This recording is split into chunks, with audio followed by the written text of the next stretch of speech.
Welcome back to I Did This Instead of Killing Myself, stand-up comedy podcast in Greenville, South Carolina. My name's David Bakker. It's the week of April 10th, 2023. Happy Easter. Hope you had a great weekend. Happy Monday. Hope you're eager to start your week. And it's a special day. Happy 100th episode of the show. Woo! 100! Wow. That means we've been doing the show for 2 years. Every week. That's a lot of comics. That's a lot of interviews. That's a lot of bull crap. That's a lot of fun. So anyway, thank you so much. If this is your first episode you've clicked on because you're like, wow, they're still making this. Well, thank you for clicking on it. If you've been with us for a while, thanks for watching. And thanks to all the comics that have ever been on this show. It's been one of the most fun things I've ever done in my life, and I'm going to keep making more. So if you're not familiar with the show, if you haven't watched before, I'm a sucker for highlights. I always, Seinfeld's my favorite show, and they did a thing, clipping, highlights in Seinfeld. So this is as good as Seinfeld, this show. No. But anyway, I made a short clip, so I'm going to play that now. This is highlights of the first 100 episodes with some of the local comics that are on here. So, highlights of the first 100. Hope you enjoy.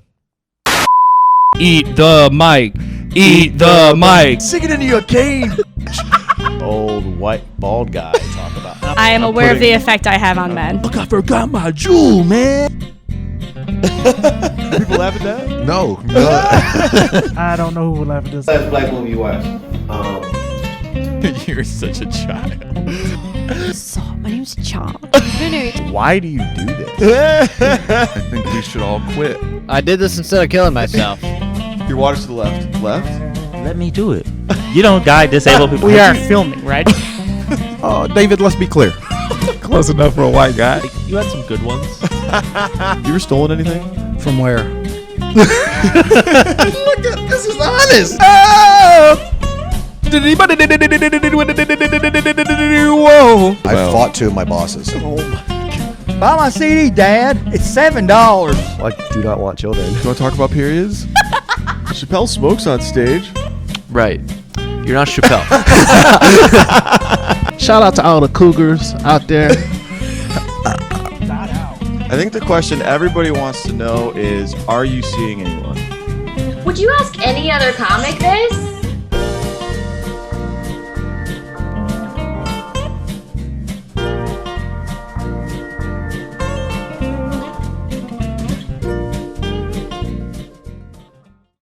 Aw, look at that. Isn't that cute and fun? No, love everybody on there. We have a good time laughing, being inappropriate. So yeah, hope you stick around. We'll be more stuff like that will be on, and we do have celebrity guests on too. And today we actually have some celebrity guests. Our guests today, two guests actually, Dave Landau and Derek Richards. These are two hilarious guys. Dave Landau is one of my favorite celebrity comics that I've ever gotten the chance to meet. And Derek, I got a chance to catch up with. Dave was headlining at the Comedy Zone a few weeks ago, and one of those guys that's just super cool to hang out with and talk to. Very gracious with the staff and everything. And got a chance to catch up after the show, and he agreed to do an interview. And they were awesome, just sharing of their experience. So a little bit about their background. Dave Landau, he's an internationally touring comedian. He's been on Comedy Central's This Is Not Happening with Ari Shaffir. He was a finalist on Last Comic Standing. He's been on Louder with Crowder, numerous television network appearances. He has a special called A Prison 10. He has a mini series called Normal World on his YouTube channel. And he also comes out with sketches and just tons of hilarious stuff on there. You want to follow Dave Landau. He's a savage. Just a hilarious comic, and his popularity, he's on this kind of trajectory. He's selling out shows and just crushing it. So love Dave. Also from Michigan. As a Michigan native, it was great to catch up with a dude from Michigan. And then a little bit about Derek Richards. He is Dave's feature act. Derek's also originally from Michigan. He's from Detroit. Now living in Vegas. He's the host of a podcast called A Drink with Derek. He's a comedian, author, and cancer survivor.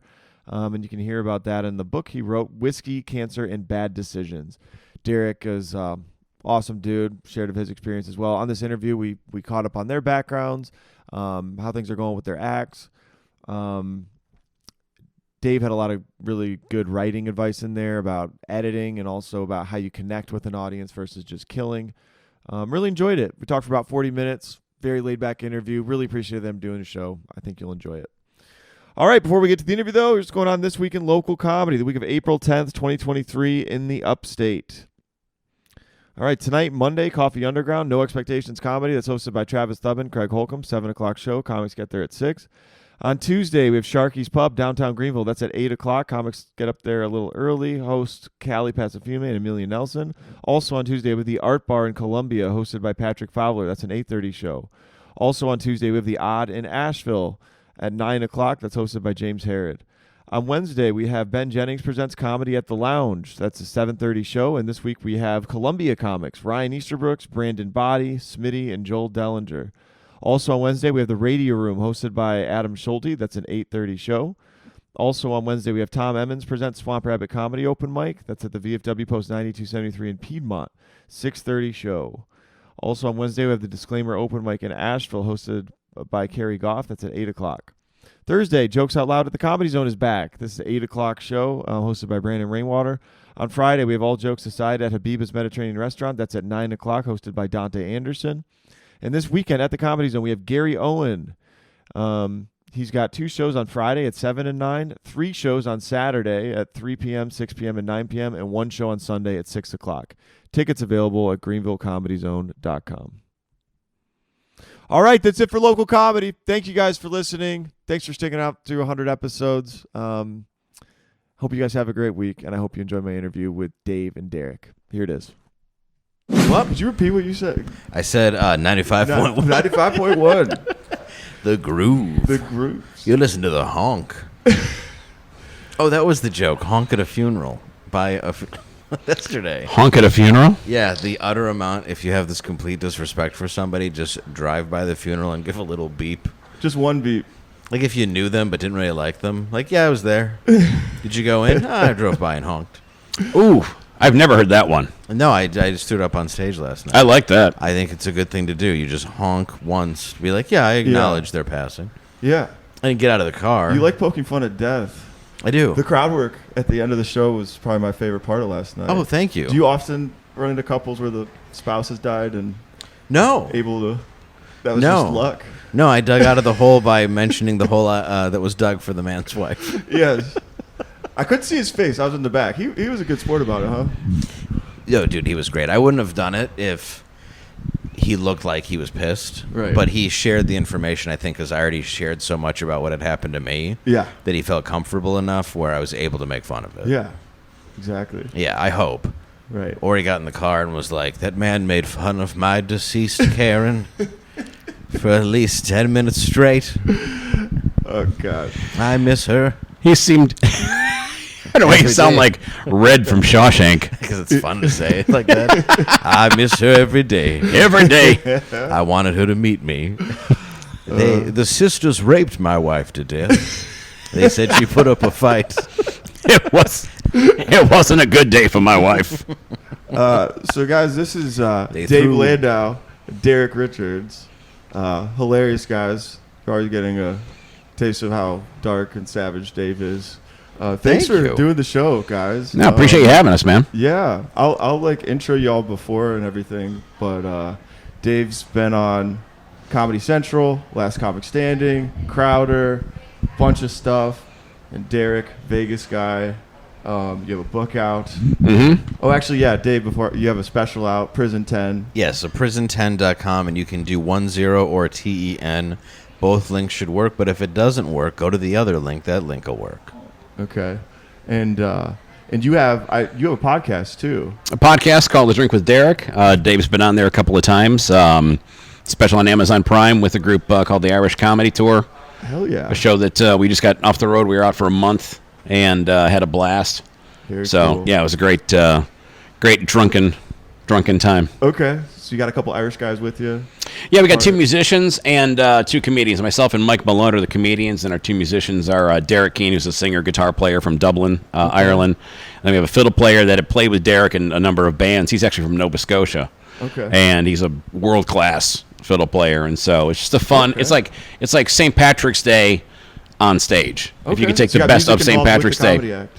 Yeah, it's like the musicians are the MCs of the show. Okay. So it just ends up being just like a fun party. Like if you go to an Irish pub and you think Yeah. of the environment and the atmosphere and the fun, inappropriate jokes that the guy on stage is telling in between songs. Yeah. And then we come up and do our stand-up, and then they come up and go in between, and then we wrap it up at the end. And it's a good Mike time. is sober, but Derek drinks for two. Yes. Yes, I drink for Yeah. for a village. He covers it for everyone. Yeah. Could So you nobody play any feels music, Dave? Could you either of you guys musicians at all in Pretty any capacity? good. Pretty good at tambourine. I'm not gonna lie. Yeah. Triangle. triangle. Yep. You're Yep. huge. Yeah, not bad. Big, Bongos. big triangle career for you. Yep. Can yep. y'all sing? You guys both have kind of. Oh God, no. I can't. Dave, you got a voice like A little for bit. radio. You know, I can sing sad songs. Yeah. I can sing a bit like Tom Waits. So no. I don't know who that is. Tom. You don't Waits? know Tom Waits? No. I love Tom Waits. Really? Who is he? Yeah. How dare you? How old are you? I'm 34. Yeah, you're not even young. I'm How do you not know Tom Waits? old as fuck, dude. Oh my God! Look up Tom Waits. He's in movies, some movies, and they're all good, like Hard Eight. But he's a singer who basically smoked and drank until his voice gave out. Okay. And he just sounds like he's been around forever. Blues music. It's really good. I mean, Okay. I shouldn't say it's really good. It's gonna be if it suits your taste Yeah. completely. But I like it because there's such a sorrow in it Yeah. that you get nowhere else. Sure. It's like reading Bukowski when he's Bukowski. depressed. I know him. Yeah. yeah. He's so a fun, angry. yeah, the drunken alcoholic. writer. Yeah. Oh, he's just a Yeah. womanizing piece of shit. Did you ever like his stuff? Like, do you Yeah. like his writing? You love his? Yeah. Yeah, no, I never got into it until like maybe 10 years ago. Right. And then somebody gave me Ham on Rye, I think it was, or might have been Post Office was the first one that I read. Okay. And yeah, I just like the idea of the emptiness of it because I saw the movie Barfly with Mickey Rourke, and he's playing Bukowski. Right. And that's why I got interested in it because I was like, oh, this is based on this guy, and that's Yeah. why I ended up for trying to find out who he was. Yeah. I know a little bit about him. He was a guy that wrote in obscurity for like forever In Los right? Angeles. And yeah. Well, yeah, and then finally, when he was 50, he got published, Yeah. and then he ended up, making a lot of money, but it didn't matter. He just lived in his same apartment in L.A. and drank himself to death. Yeah. But it's what he wanted. Right. Like, he didn't do anything that he didn't want. He was a minimalist and alcoholic, and he liked to have sex with whores. So You pretty get much it. named every comedian that we know. Yeah. You could So, literally drop in any yeah. name of anybody that we so hang out with. most people in L.A. Yeah.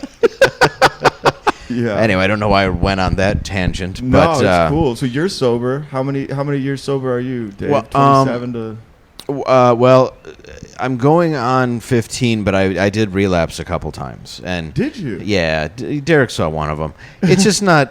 I go balls to the wall. But yeah, I only relapsed a couple times. But so I don't really like to say 15 technically, but that is when I got sober. But I did relapse 3 times, and it was pretty bad. Yeah. Once was at a baptism. Really? What happened Yeah. there? Well, Your sons? No, thank God. No. That would have been epic. No, my son's still with us, unlike the other one.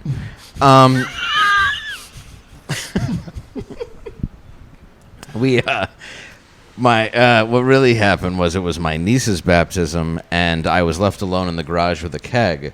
And I had just been eliminated from Last Comic Standing, as if that was like the worst thing that could happen to you. And I was alone with a keg, and I was like, I'll just have a beer. And that doesn't work for me. Right. So, I don't know, maybe 12, 13, 14 beers later, I was hammered, and all of a sudden my wife's family was in the garage like, you all right? And I'm like, yeah, I'm fine. I'm fine. Fine. Congratulations on your baby. And, Was it that fast? Literally, the one beer, and then it was just like Yeah, it triggered it pretty Yeah. quickly. Yeah, I have a dude. I have a vessel in my brain that really wants to get rid of all my pain in a matter of seconds. So once I find something that's like, oh, this is nice and This feels good. Yeah, this is Yeah. relaxing. I try to ruin my life with it. Yeah. I wish it didn't sound so dramatic, but it's true. Yeah. You've witnessed it. Right. Yeah, alcohol has that slippery slope. It makes me nervous. I quit about 3 years ago. Good for you. Yeah. Congratulations. Yeah. Thanks, y'all. No, good for But, you. Yeah, but I it could just be wish I booze could, or like- drugs or whatever. I mean, whatever's gonna, alter your It was kind of easy for the me. synapses in your brain from firing the way that you don't want them to. Yeah. You're like, Yeah. oh, well, this is making me not feel things Yeah, and that I don't want to feel. Right, we're so overloaded with dopamine now, and Yeah. Right. I think that's part of the problem is when you do get something, you're so used to constantly hitting that, Yeah. that little button to get your pebble like a Right. dribble that you're like, oh, I'll get more. Like I paced myself better when I was 15. Yeah. Wow. Yeah. So I was like, hey guys, I might have to walk home here. I don't want to go too crazy. Yeah. And then by the time I was like 24, I'm like, I can drive. I'm not your friend. Yeah, dude. Dave's got quite the rap sheet. 13 arrests. And 13 arrests, yeah. and a lot of the stories are on stage that you tell. A lot of them, yeah. Yeah. I'm trying to work new ones in. It's going through therapy and You trying do to therapy? Yeah, How long you been in therapy? forever. Okay. There's still like I've been diagnosed with so much shit, and then like they'll walk back on it, and I'm like, why am I paying you? Because it's like I've several disorders that I've been medicated for, but I do my best. Now, how many therapists did you? That sounds healthy. Sorry, I just Whatever happened Somebody there. just fell down the stairs. Somebody just heard your.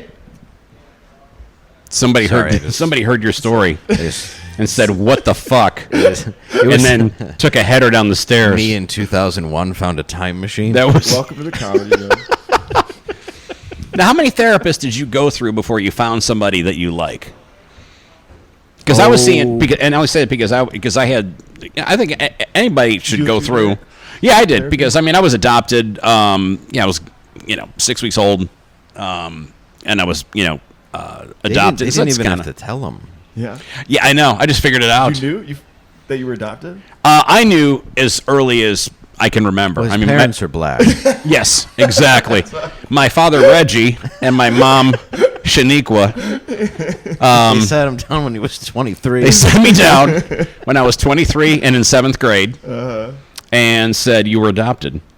But I think it makes sense to go through therapy just to kind of sort your brain out. Yeah. And a couple therapists that I gone to, it's like you sit there and it's like you're test driving. It's a relationship really, Yeah. because you got to sit there for the first first couple, and you kind of feel each other out, and a couple of them you just walk out of the it's like the third one. I finally was like, okay, this is this guy gets it, because there's some they're like, oh yeah, interesting. Oh really? Well, tell me, how does that make you feel? As soon as I heard that, I'm like, you're a douche. I'm gone. Oh, I found the oldest guy I could because I knew he'd prescribe whatever medicine I wanted. Because he was obviously very old school, so I'm like, this has got to be the same woman that gave Valium. Same guy that gave women Valium in the 70s as Mama's Little Helper. Yes. Mother's Little Helper. So I'd be like, oh yeah, I just need something to sleep, and he'd be like, okay. He would pass out while I was talking to him, and I would just sit there and look at him. He was that old. And I would just be like, just waiting for that script, boss. But God, that's so sad that it's completely true. Yeah. But I probably went through a dozen, and one really helped me. But I unfortunately had to keep I couldn't keep seeing him because I had to move for a job. Right. But he was actually he specialized in adolescent therapy. And Adolescent? Well, yeah, because the problem is I'm mentally stuck at about 17. Dude, I think I have this. Interesting. Not that I'm not older and like not an old soul, Right. But because of my drug use was so severe and where my depressive point was, that's kind of where everything began. So I've kind of lived my life in two phases. Whereas I had my life, then I had my life I'm trying to run from, and now there's this third phase where I'm trying to fix it and figure out who I am. Right. Which can be kind of like a borderline personality depression sort of thing. Sure. But What kind of things do you have to work through to fix that? Dude, a lot of stuff that I forgot. I mean, stuff that I even talked about on stage, and just trauma, I guess, that I didn't even know. That, and granted, I don't have any trauma like a soldier or anything, but dude, your trauma's pretty bad. Yeah, according to most. This is honestly, according to most therapists, I should have killed myself before I was 30, like statistically, or been killed. Because just for people who haven't seen other stuff, you lost your mom, or your dad when I was young. My mom later, and suicide, yeah, so, yeah, good things. Yeah, I don't mean yeah, good things to experience at and a my young mom's age. suicide note said, David, and I have a brother, and it said, David, this isn't your fault, and I'm kind of like, it makes me feel like it's my fault now. Well, yeah. I mean, if that's the note, why'd you specify just me? Yeah, like this isn't your fault. It had nothing to do with my brother or anybody else in the family. I'm like, it's just odd that it's right. And then there was a one for everyone else, but there was a specific one that's like, look, this isn't on you. I know you're going to blame you, right? But I don't know. Maybe I'm reading too much into it. That's a double-edged sword with that one. That's got to be jarring. Could you imagine? Yeah. Really say that. No, it was just a whole like. Was there more to it? No, it was really just I'm gonna go. That was. It was like I mean, the note. Was there more to the note? No, there was literally didn't say that, or else it would be hilarious because I'd be mind fucked the rest of my life. Which she did a good job anyway. But she no, it was just like I'm gonna go see your dad, and then that was it. Yeah. Wow. It was a depression of losing my father. That was her only person she had as a safety in her whole life since the time she was 13. Wow. Yeah. So because of so all that laugh stuff, it up podcast. Yeah, this is good stuff. Mama took her own life. Mama, where are you? Can I sing now? You can sing. That's a Tom Waits song, by the way. Mama, where have you gone? To heaven? Not according to the Bible. Also Catholic. Yeah. Yes, Mama's looking up on you from the great lake of fire. She. Jesus Christ. Literally. No, I actually worried about that for years. Like, I'm like, so my mom's in hell according to this book. The strict Catholic doctrine is I'm not Catholic. Yeah, which bothered me because I'm like, she went to church 3 times a week sometimes 4. Yeah. It's like, you really have to be depressed to give up on that. Yeah. And I talked to my friend, and he's like, nope, there's a mental health issue in there. There's being taken. He's like, dude, there's so much more to that deal. Sure. And I talked to a priest who said the same thing, just because I wanted to know. Right. And they were like, it's not as cut and dry. He goes, that's the problem with everybody who quotes the Bible is they misquote it because they think they have the right interpretation. Right. And there's so much in it that goes against like these one sentence things. Yeah. And that it really made me feel better. Because she was a good person. She was mentally ill. She was since I was a kid. She just didn't get help. Right. She used to work in psych wards when I was a kid. Sure. Wow. And when she was that's heavy to dude. be in there. Yeah. Well, she wanted She to worked be in psych wards with kids when she was a kid. Oh, when she was a kid. When she was like 13 or 14, they had things called candy stripers, and my mom always wanted to be a nurse. From the time she was I remember a the little candy girl. stripers. Yeah. Yeah. So she would go in and donate her time, and one of them was a psych ward. Now, this is a time where if you were Down syndrome, they were like, look, we're just going to bring you here and put you in a nice cage and throw graham crackers at you and give you the occasional electroshock therapy. So she was afraid of any sort of mental health treatment because she saw the most grotesque versions of it when she was a little girl. So she never got help. And because she was so well educated in medicine, the one time she had tried to do it, take her own life, she was able to talk her way out of it in a second because she knew how to read the room better than anybody that could keep her in. So does she work in does she know all the strategies you're supposed to apply to somebody with the same stuff that she had? Yeah, everything. She knew everything. But that's not enough. You sometimes need another person. She would have become a doctor, but she didn't think it was right for a woman to become a doctor at that time, and she became a nurse, a registered nurse. So she went as like high up as you could in the nursing field. But she also wanted to work with patients and loved patients, and she started a cardiac division with another doctor in St. Clair Shores, or in Detroit, Michigan, not St. Clair Shores, Detroit, Michigan, at a place called St. John's Hospital. So, she actually really cared about people. It's just the other version of her, the bipolar one, it just depended on the day. Yeah. Sure. So you had all this bad stuff. Sorry to vent all that. No. Huh? And you said it like it kind of stunted or froze you. That's why I had the adolescent thing. That started stunting me. Well, that's what built my anxiety. Right. It's because I would come home and I didn't know who I was coming home to. It was either the happiest woman in the world or a raving psychopath. Like, you didn't know which one was going to... And I knew if I went in the house and it was all dark, I was like, uh-oh, I'm getting Mama too. Yeah. And then if I went in, it'd be like, oh, I made spaghetti and I did this. It's going to be great. And I'd be like, okay, yay. Or if I came in and, she, like, also if she was smoking, I knew she was happy. Okay. So people are like, you don't mind the smell of cigarettes? I'm like, I love them because to me, it meant I wasn't going to be hurt. Yeah. Yeah. For real. No, my ex-wife was bipolar. I mean, not to that extent, but like my ex-wife's mother was really like over the edge. For sure. Very similar to like what you're talking about, your mom. And you could come in there and we'd go and visit her. She lived in North Carolina. And we'd go visit her, when I was married and my ex-wife had, carried some of those traits. I just never knew what was going to come out of the bedroom, For sure. Yeah. in the morning. You're like, okay, is it going to be puppies and rainbows, or is there going to be an axe thrown at me? So, and you've had your own rough patch to deal with too. You cancer survivor, right? Yeah, cancer survivor. I had a stretch of about a couple of years. I mean, everybody's got their own issues, but I mean, I had a stretch of 2 years where it was I lost both of my grandparents. My dad got killed in a car accident, and then I got diagnosed with cancer. And that was a dark. Yeah. That was a dark time. Which we call the trifecta in comedy. Yes, exactly. Yes. And I was maybe a question for both of you guys. That's got to be nice. Is this your father from a car accident? And then, oh, by the way, while you're here, you have cancer. You have stage 2 non-Hodgkin's lymphoma. Since you came in. Oh, and hang on, let me check your parlay bet. Oh, you were one team away from winning 25 grand. Yeah. Oh, by the way, here's your sign that says God doesn't give you more than you can handle. Yes, exactly. Yeah. Here's a Bible verse. Yeah. Go read this. Everything happens for a reason. Talk to Mary down the hall. She'll get you straightened out. Oh, and your insurance is not valid. Yeah. Enjoy. Good luck to you. Your copay's 32 grand. Yeah. For today. Yes. Don't worry. That's a sliding scale. Yeah. Yeah. Talk to financing. Yes. We'll get a payment plan together for you. Sliding might seem like down. It goes up. Yes. Yeah. There's no downward slide with healthcare. Is all that stuff why you guys do comedy, you think? Like, is that part of it?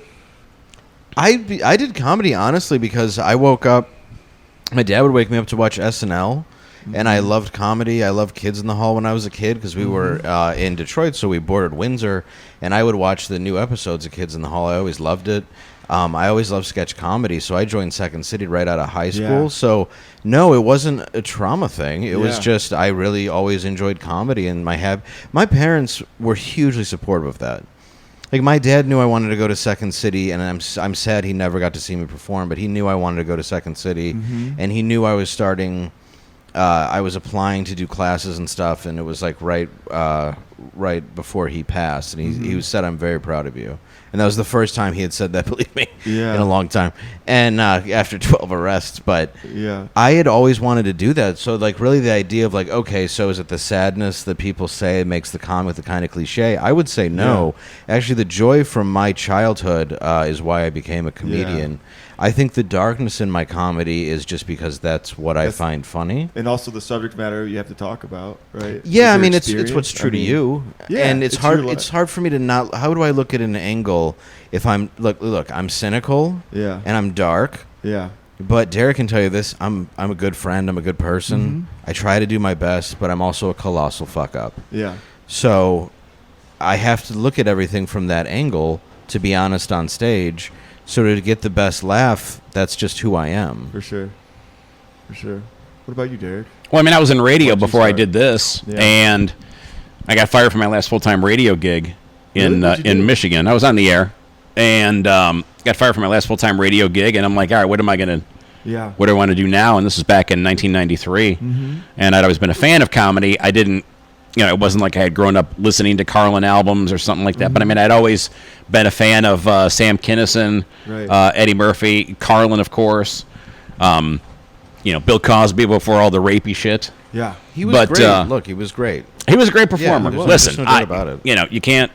I don't take anything away from his stand-up great. at all. Yeah, at all. But So yeah, I had started doing it then, and I don't think that sadness or the bad stuff that happened to me, because I was doing comedy, and then like a lot of the bad stuff had happened a few years in. For sure. So like, really 1997 through 99 was probably the darkest period for me, because that's when my dad got killed in a car accident, and my grandparents had died, and then I got cancer, and I'm like, well, this is amazing. Yeah. So, and I never talked about it. For sure. On stage. Mm-hmm. And so it's fun working with Dave. We've known each other for, it's got to be now, 15, 16 years? Something like that? Possibly more. I mean, it's got to be 19, 18. Yeah. Maybe. Yeah. Because you were still drinking at the time when we had met. Yeah, well, I was like 21 when we met, maybe 22. Yeah. Yeah. And, I've learned so much from watching Dave on stage, and how he is able to take the dark experiences in his life and bring it to a crowd and get them laughing at him. Yeah. And it's and it's also it's a fine line here too, where there's a comic who had made a comment. There's a difference between killing and connecting. Yes. And Mike Malone, a friend of mine who's on the Irish Comedy Tour with me, told me that. A friend of his told him that, and I'm like, it's interesting because you can sit there and there's a difference between telling jokes and then telling your life story and getting people to laugh and come with you on some of these, dark, twisted things. Like I joke about going through chemotherapy and losing my hair and stuff like that. Right. And it took a long time for me to, be able to feel comfortable enough to do that. And I mean, and a lot of it really, truthfully, working with you and seeing how you handle that and how you navigate those waters is fun to watch. Thank you. And it's very interesting to just see how you piece together these stories. And Mike Malone is another one who tells a lot of dark stuff about his past, and he takes that to the stage and he makes it funny. So I think it's very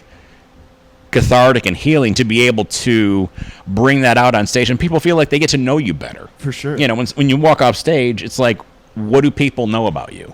How do you guys do that? That's an interesting thing, connecting versus killing. Like, how do you guys do that on a consistent basis? Because I imagine you guys are touring constantly. You're doing the same similar act. Although you guys changed up your bits last night. I noticed like both sets were different.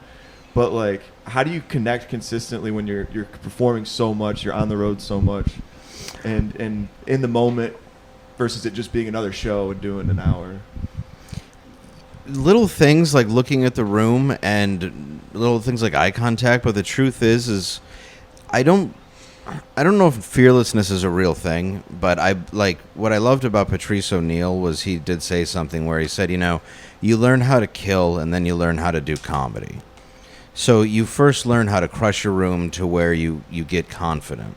But then you have to get confident in embracing silence when something doesn't work, because you don't have that in the beginning. Because if something doesn't work, it just means you suck. Right. Or at least in your head it does. But then there's a moment where you start realizing, oh, I need this moment. I don't want you to laugh here. I want you to listen. Or I want this to be so tense and uncomfortable for you that I want this squirm reaction. I have to get used to this. And I think the difference is knowing how to use the emotion of everything that you say to bring them along, as opposed to going, this is for a laugh, this is for a laugh, this is for a laugh, this is for a laugh. Like, even when I watch Derek on stage, there's a reason why he builds up what he's saying in a certain way before he gets that huge fucking pop at the end of his, because they're listening. And he's good at editing down, and I hate comics that don't, like me explaining this. Which is good at me. Which is good at me. Good at me. You fucking idiot. I'm good at editing. I'm good at writing. But I do have to take time to edit it down to very specific words. Yeah. And you see that with Derek. And those words and how specific you can be with them, you learn will convey those emotions. Does that make sense? So it's just a matter of timing, tightness, and honestly, if you're being authentic... Right. People know. They can tell. Yeah. They can smell bullshit. Yeah. Mm-hmm. Yeah. If you're looking at a guy dressed as a cowboy, you're not like, this is the real guy. This is just his everyday. Yeah. I don't mean like just a hat, but I mean a guy who's got a lasso on stage, and you're like, oh, you should fucking put that around your neck and giddy up on off to another plane of existence. She joined my mom and dad. Yeah, exactly. And your mom and dad. Yes, that's true. Both of our parents. At this point, where do you guys build your material? Where do you guys, like, do you have a home club? I mean, you're playing Vegas all the time. Like, when you're developing new material, like, where do you work it out? And Oh, do you mix it in on the road? Do you? Oh, I just tape my kid to a chair.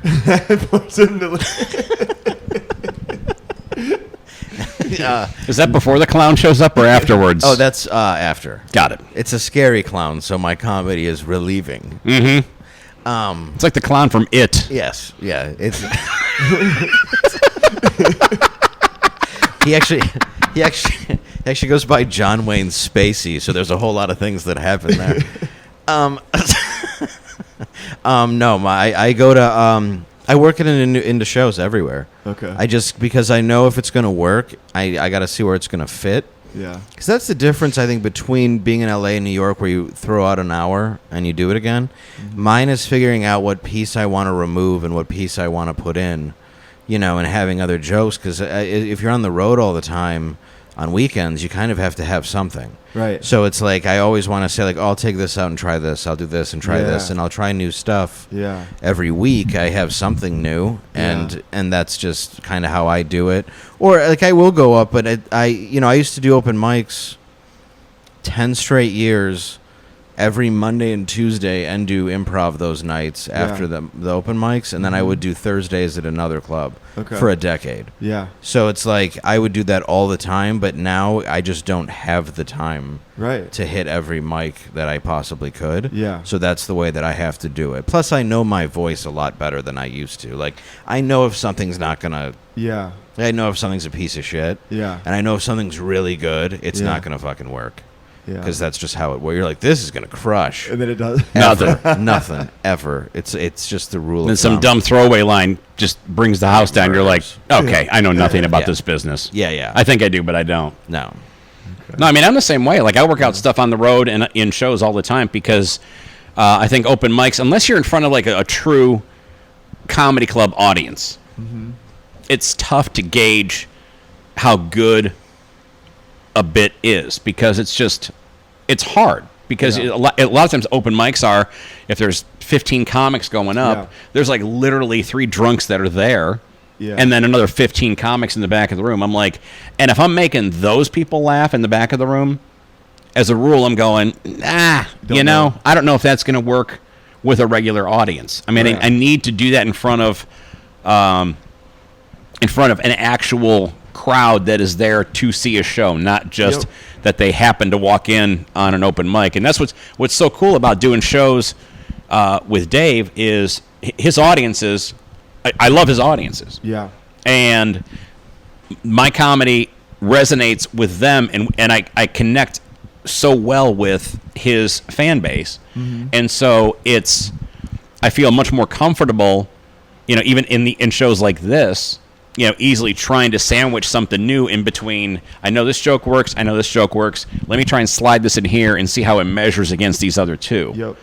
And that's the great part about doing shows in front of your people that come out to see you, as opposed to any fill in the blank, dipshit comedy club where it's like, oh, here's well, these people, here's dickbag. These people like Anthony Cumia, they like the Crowder Show, they like Joe Rogan, they like Shane Gillis, they like other people. So I'm not worried about them walking, and if they walk, I don't care anymore. Because if you came to, because I've had a few people that are like, they're uber Christian, and that's nothing. I have nothing against that at all. Yeah. Because I do believe in God, and I've talked about that on the show. Yeah. But sometimes, the swearing, if I have it, because I don't find myself dirty at all. I just think I'm honest. Yeah. So, but if something's too much or too dark and they leave, sometimes I think that's the reason, but sometimes it's, maybe they just have to go. Sometimes they, there's all sorts of things that it could be before, like, but I used to go to that, like, oh, they're super religious, but then I realized, oh, they're not, most of these people know who I am and know my feelings on it. So it could just be somebody who's just has to leave for some reason, or something is just so dark and not tasteful for them. And like, once I learned to accept the fact that everybody's not gonna like me, it's so. That's great. And I was so gonna nice. ask you about that because like your career's pretty interesting in terms of the fan base that you've grown because you started out as a comic, just a straight up comic, and you still are.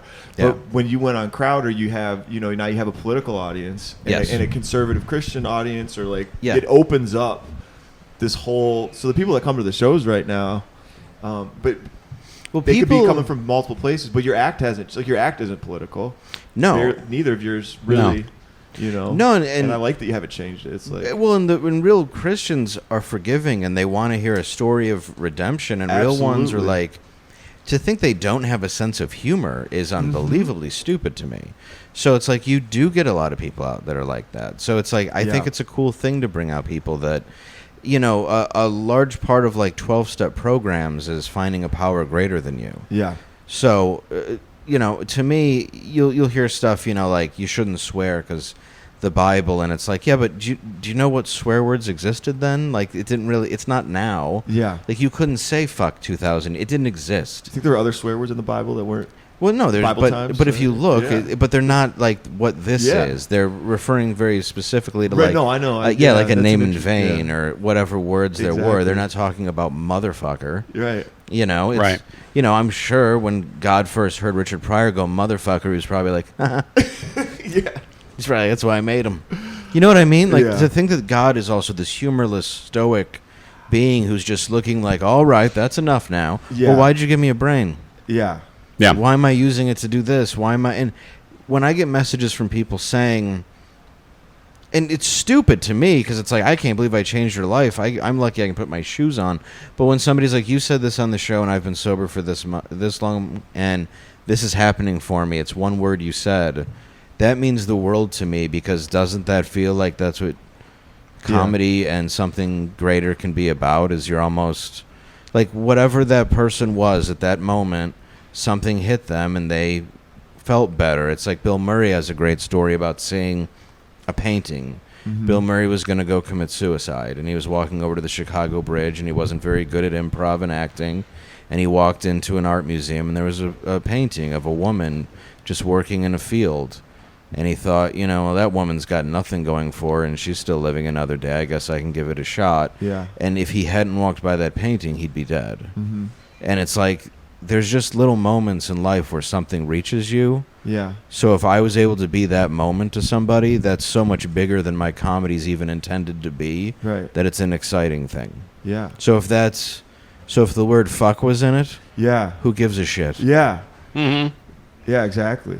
So you guys are all from Michigan. The point about, sensitivity to that stuff, like I'm from West Michigan, big evangelical stuff. When I started doing stand-up, I don't know what the hell my family thought about it.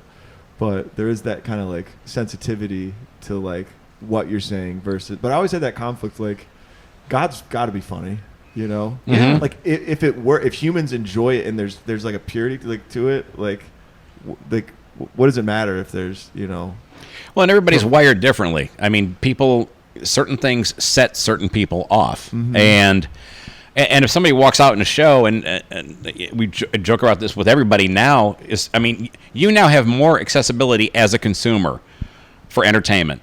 You can go and you can look up anybody anywhere. You can pull up Dave's name online and you can Google him. You can watch his videos. You can get a feel for who he is about. Yeah, remember that? Yes. We did. We were in Vegas. This was so funny. It was years ago. We're in Vegas, and we're working together, and I'm in the back of the room, and it was during Rodeo Week, which draws, obviously, a bunch of, cowboys from Oklahoma, Texas, Montana, and the MGM, where Brad Garrett's Comedy Club is at, is one of the host venues. Okay. So, like, a lot of them stay there. So they come into the show. A bunch of cowboy hats and big belt buckles, the whole shot, Stetsons, Wranglers, everything. And Dave goes on stage and does probably 3 jokes in a row. I mean, some of his twisted shit. Yeah. And, stuff that any other time I've seen it do it is just a bomb. It explodes. Right. Boom, ba-boom, ba-boom. 3 in a row, laid there. Did nothing. And I'm in the back of the room with the club manager, mutual friend of ours, Ed. And we're both in the back just dying laughing, just crying. Yeah. Because we're watching Dave, and Dave's on stage, and he crosses his arms, and he looks at the crowd, and he goes, y'all could have Googled me on the way in. And Ed and I were in the back, and we just shit Did that ourselves crack the laughing. room? Yeah, Did that comment crack the broke room? it a bit. Yeah. We Them the were hardest. fucking dying. But Okay. but again, as a consumer now, you can look up whatever you're going to go see. I mean, I would never walk into a stadium here in Greenville and it just says concert, Right. or the name's up there. I'm like, I don't know who this person is. You can see what you're walking into. Yeah, So if somebody walks out on a show, I'm like, it's all part about finding your tribe. They're like, they're going to walk out. It's like, you know what? I don't want you here. Yeah. It's why anybody going to any club, whenever I notice a video where somebody freaks out in the audience at the comic, it's usually in New York or LA where they go to a random comedy club to see if a star might be there. Yeah. And they get angry at who's on stage. Right. Okay. And it's like, you didn't buy tickets to see this person, though. Why are you mad at their comedy? Right. And I've seen people get mad at every form of comic, black, white, lesbian, whatever. You know what I mean? Like, they've been pissed off at every person Yeah. for the way that they talk. If a dude hucked a fucking beer bottle at a girl because she made a joke about Trump. Like, that's not cool at all. Yeah. And we even covered that on Crowder's show, where when that happened, we're like, this isn't what you do, you morons. Like, this is why people are, like, people will weaponize this, and it just is a huge problem for anybody you want to be in your party. Because if you want to be about free speech, you chucking a bottle at a poor girl on stage shows you to be an asshole, and you're probably going to lose voters that way. Right. Unfortunately, the girl was pretty professional about it and ended up getting Jimmy Kimmel, and now but yeah, there's some people just aren't going to like what you do, and I know we're running out of time. I saw you two look at each other, and I tend to over-explain at times. No, I just looked at the clock, but we're probably good. We've got it. No, I think we got like 3 minutes. 3 right? minutes? Yeah. Have you guys? So clearly, you guys do what you do, and you don't give a shit. But No. have you always had that confidence of like, I'm going to do what I do. I don't care how this is received. Like, I want to be authentic to what I want to do. Like when you were younger comics, or did it take time to develop that to where you? I think it takes time. Yeah, because you can't, when you're starting out, you don't want to be pissing off club owners and bookers, because you go in there, I'm going to be my authentic self, and your authentic self gets no laughs. Well, your authentic self is now not going to be back at that club. And you're not hosting, because that's what you're trying to do. Yeah. So I was pretty clean for the first couple of years. Really? You were clean? Real clean. Okay. Yeah. And my first album was real clean, He does corporate too. events. I can still do corporate events. Yeah. Yeah. Yeah, because I'm not really not filthy or anything. Right. But I was clean enough to where, like, I could open for Cool Yay or something. It was no problem. Yeah. And but I was very, very squeaky clean, and I think my at the time managers saw me more as like the Bargatze Gaffigan thing, and I'm just and I admire both those comics immensely. But I just never. I'm just a little darker, and I have to be true to that when I'm on stage. Sure. So I was always holding something back when I was in a club, and I knew it. Yeah. Okay. Well, guys, I think the show's about to start, so we may have to.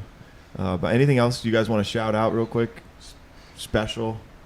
Prison10.com. Prison10.com is a killer. Yes, I saw it online. And his book is awesome, by the way. You really got to check out Derek's book. Yeah. It's Whiskey, Cancer, and Bad Decisions. You can get it on Amazon, hard copy, Audible, and also Kindle, and DerekRichards.com is my website. So awesome. Well, guys, this is just like a local open mic podcast. There's a handful of people that in the community that watch it, but it means a lot that you guys came. Like, you guys are cool as shit. Thanks so much for coming. Wait a minute. You said there's a lot more people watching this. There's what can we say? A couple hundred. You wasted my day. All right. Thanks, guys.